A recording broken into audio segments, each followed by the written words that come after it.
Vamos então introduzir o conceito de limite, que é o conceito fundamental do cálculo. O cálculo é, na verdade, o estudo de tudo que tem a ver com limite, tá? Todos os conceitos que nós vamos estudar no cálculo, como derivada, integral, são formas particulares de limites, são limites particulares. Então, o limite é, na verdade, o conceito central do cálculo, o que diferencia o cálculo, digamos, da matemática básica do segundo grau. Como uma motivação do conceito de limite, vamos começar com o conceito de área. Veremos que para definir a área de certas regiões, a gente precisa, na verdade, passar ao limite. Os antigos gregos, como sabemos, eram fascinados por calcular volumes e áreas. Bom, inicialmente a definição da área de um retângulo é o comprimento da base pela altura. Vamos dar isso como uma definição. De aí nós temos que a área de um paralelepípedo, um retângulo entortado, torto, a área do paralelepípedo, esse paralelepípedo aí contém a mesma área que este outro paralelepípedo em laranja. Então, portanto, a área do paralelepípedo também é base por altura. Enquanto a área de triângulos, o triângulo é sempre a metade de um paralelepípedo.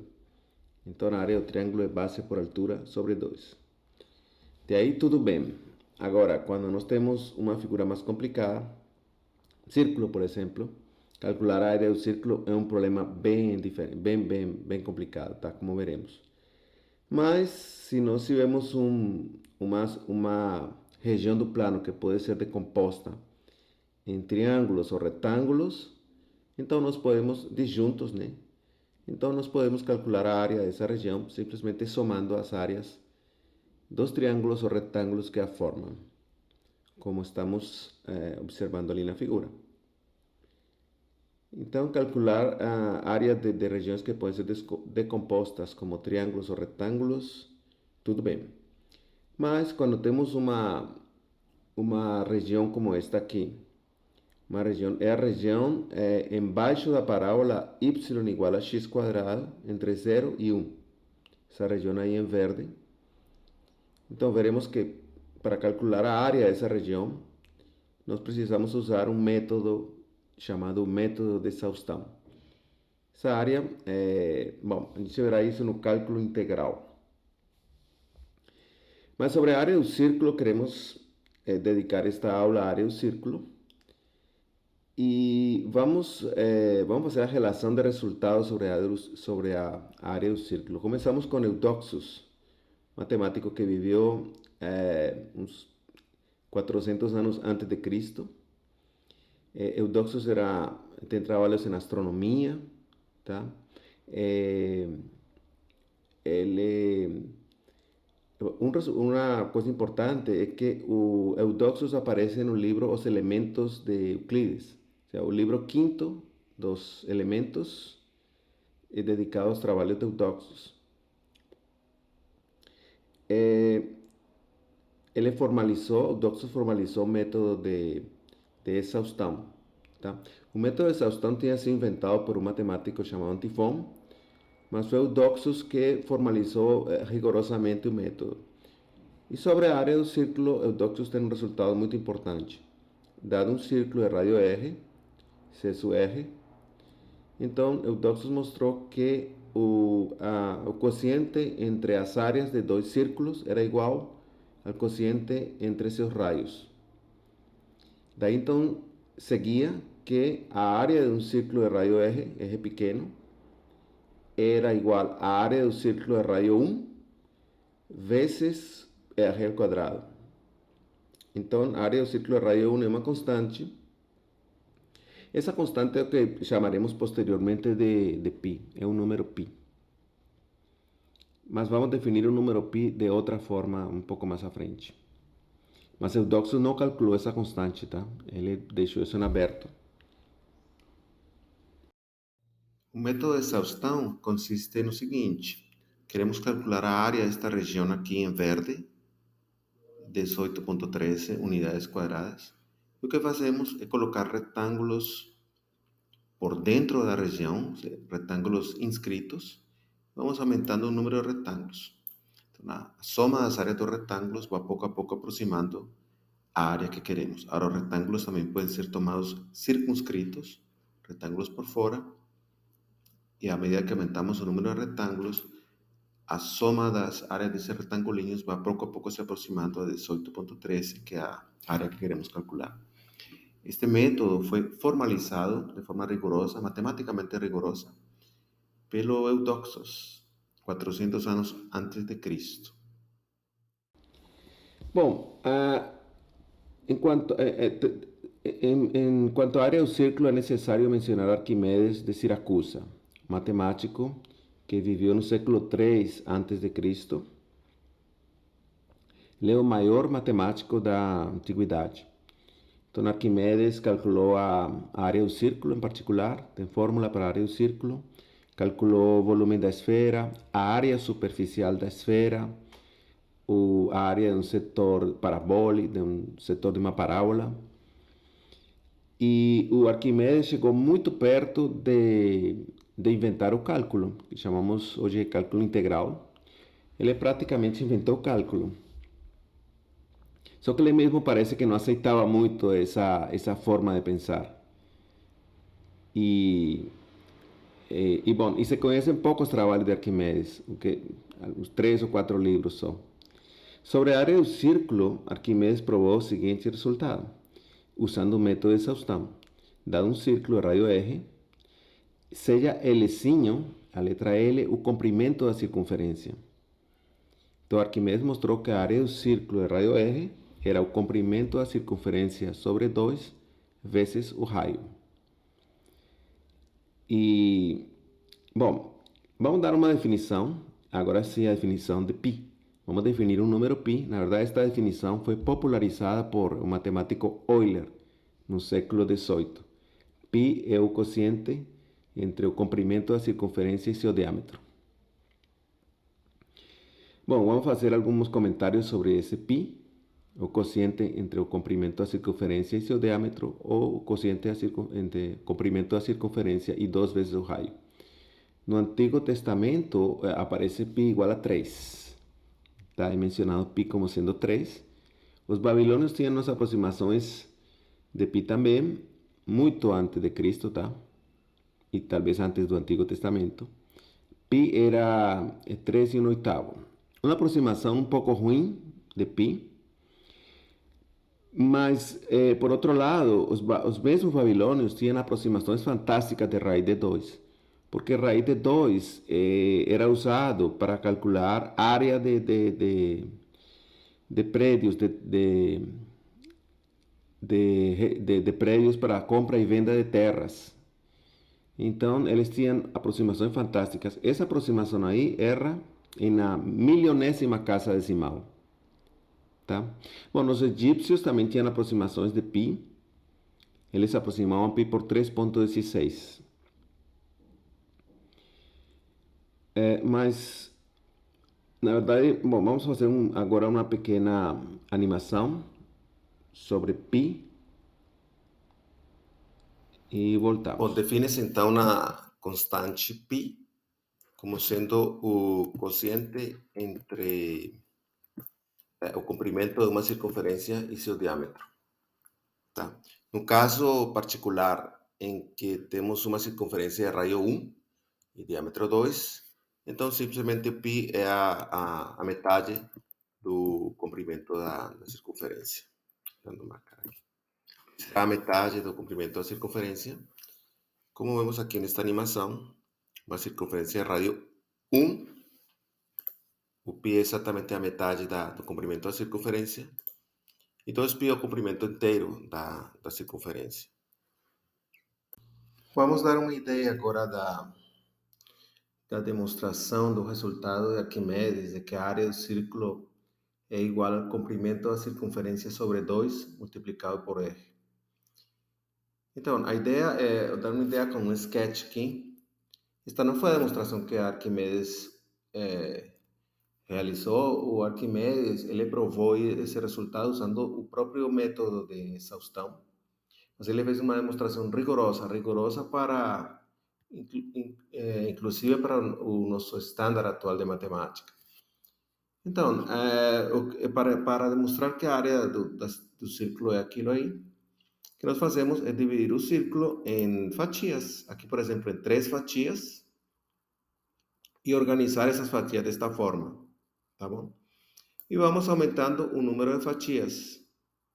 A medida que aumentamos o número de fatias e as colocamos desta forma, o que vai acontecendo é que a figura mais e mais vai se parecendo a um retângulo, no qual a altura vai ser eje, que vai ser o raio aqui do círculo, e a base desse retângulo é a metade da circunferência, que como vimos, a metade da circunferência é π por eje, porque a definição de π é esta aqui, perdão, até aqui, né?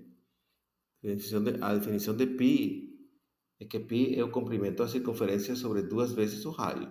Esta aqui foi a aproximação que Arquimedes achou de π, que é uma boa aproximação. Então, substituindo aqui a L sobre 2 por πr, temos a famosa fórmula área igual a π por eje al quadrado, área do círculo. Tá? Então, este seria um sketch mostrando por que mais ou menos a área do círculo é π por eje al quadrado. Mas, volto a insistir, o Arquimedes usou o método de exaustão para demonstrar este resultado. Bom, o Arquimedes conseguiu as melhores aproximações de π da antiguidade. O Arquimedes mostrou, usando o método de exaustão, que π era menor que 22 sétimos e era maior que 223 sobre 71. Essas foram as melhores aproximações de π da antiguidade. Eu não tenho certeza se Arquimedes entendia que π era um número irracional ou não. Mas ele demonstrou essa desigualdade aí, usando o método de exaustão. E o que ele fez foi o seguinte, ele considerou um círculo de rádio 1. Um círculo de rádio 1, como veremos na animação um pouco mais à frente. E considerou aproximações da área do círculo por polígonos que contém um círculo, tá? Como esse quadrado que estou tentando fazer aí. É um polígono Q de 4 lados. Um quadrado que contém um círculo, e polígonos contidos no círculo, que chamaremos de polígonos inscritos.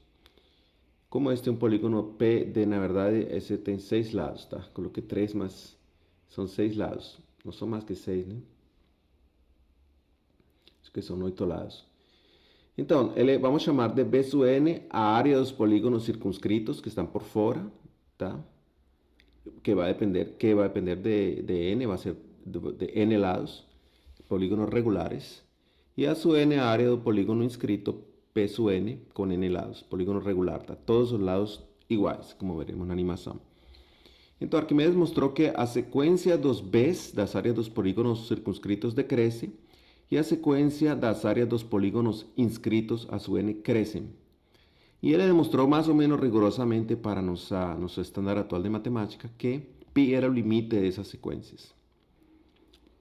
Que π deveria ser o limite dessas sequências. Porque o círculo tem rádio 1, como veremos agora na animação.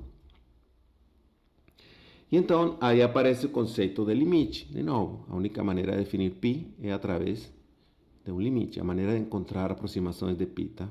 Aparece o conceito de limite. O método de exaustão, como falamos, ele é o precursor do cálculo integral, que a gente estuda no curso de cálculo 1. Então, vamos mostrar como aproximar a área do círculo usando o método de exaustão. Tá? Então, colocando polígonos por dentro e por fora desse círculo. Então, os polígonos que estão por fora vão se chamar polígonos circunscritos. Tá? Neste caso, um polígono de 3 lados é um triângulo e tem que ser um polígono regular. Polígono regular, então, todos os lados têm o mesmo comprimento. Tá? E os lados do polígono regular circunscrito tem que ser tangentes à circunferência, tá? Como aqui, aqui e aqui. Então, este triângulo com seus três lados iguais e seus três lados tangenciando a circunferência por fora é único a menos de uma rotação. Não vamos demonstrar isso, mas digamos, pode ser demonstrado. E o polígono inscrito, neste caso um polígono de três lados, que é um triângulo, polígono regular, tá? Então, é um polígono de três lados iguais, cujos vértices están sobre a circunferencia. Ese también es un triángulo únicamente determinado a menos de rotación. Bom, então a ideia é ir aumentando o número de lados. 4, 5, 6. Então, na área dos polígonos vai pouco a pouco aproximando a área da circunferência. Isso foi o que Arquimedes fez e Arquimedes encontrou fórmulas para calcular as áreas desses polígonos. Então, observe que, por exemplo, com um polígono bastante grande aqui, de 33 lados iguais, se a gente aproxima aqui, se alcança a ver a diferença entre os polígonos e o círculo, tá? E a circunferência, mas é bem pequena. Então, vamos voltar aqui, colocar isso aqui e voltar este ponto por aqui. Então, a ideia é tomar uma circunferência de radio 1. Esta já é uma circunferência de radio 1, tá? Um círculo de radio 1. Então, o círculo de radio 1, a área do círculo é exatamente π, porque π é r quadrado e r igual a 1, a área é π. Portanto, as áreas dos polígonos inscritos e circunscritos vão pouco a pouco aproximar a π. Bom, neste caso, no caso particular aqui de um polígono de 4 lados, que é um quadrado, tá? Um quadrado, a área do quadrado que está circunscrito é 4. A área é 4. Este lado mede 2, então. No caso particular, este lado mede 2. Tá? E a área do polígono inscrito, este P4 aqui, é este número aqui, grande, gigante, que como fração se escreve assim, ó, como esta fração aqui. E aumentamos o número de lados. Arquimedes considerou polígonos de 96 lados. Ele fez as contas até 96 lados, tá? E conseguiu, então, com 96 lados, esta aqui, este número, que corresponde a esta fração aqui, é a área do polígono circunscrito de 96 lados, que dá 3.1427. E esta é a área do polígono inscrito de 96 lados, que é 3.14103. Então, é fácil mostrar que esta fração é menor que 22 sétimos, portanto, π é menor que 22 sétimos, e esta fração, que é a área do polígono inscrito, que está por dentro do círculo, é maior que 223 sobre 71, portanto, π, número π, está entre 223 sobre 71 e 22 sétimos. Isso foi o que Arquimedes mostrou. Observe, por outro lado, que essas aproximações não são muito boas, porque considera um polígono de 96 lados, e, por exemplo, aqui, esta área do polígono circunscrito já erra na milésima casa decimal, porque aqui é 1 e aqui é 2.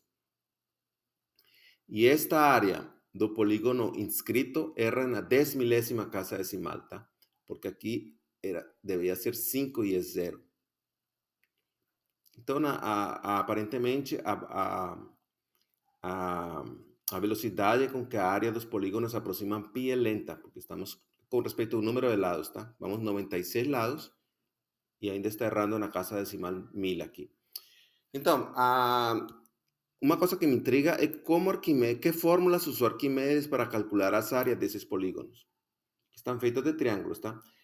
Por quê? Porque para calcular as áreas desses polígonos, o mais natural, e o que foi usado aqui nestas contas computacionais, você vê que neste caso o polígono interno, o polígono inscrito P6, teria exatamente 3. Mas o que internamente se faz aqui é calcular o seno de um ângulo para calcular essa área. Tá? E Arquimedes não tinha calculadora. Então não sei como, ainda não pesquisei como que fórmulas usou para calcular as áreas dos polígonos. Tá? quando ele acho que ele não tinha uma forma exata de calcular o seno de um ângulo, por exemplo. Mas o fato, então, é que o conceito, perdão, o método de exaustão que estamos considerando envolve o conceito de limite. Envolve o conceito de limite. Então, o limite das áreas dos polígonos inscritos é igual ao limite das áreas dos polígonos circunscritos é igual a π. E o conceito de limite é o conceito fundamental do cálculo. Então, é um conceito, então, quando utilizamos o método de exaustão, estamos usando o conceito de limite. E então, de alguma forma, estamos fazendo cálculo também, que chamaríamos de cálculo. Tá? Cálculo é tudo aquilo que envolve o conceito de limite. Bom, vamos parar aqui então.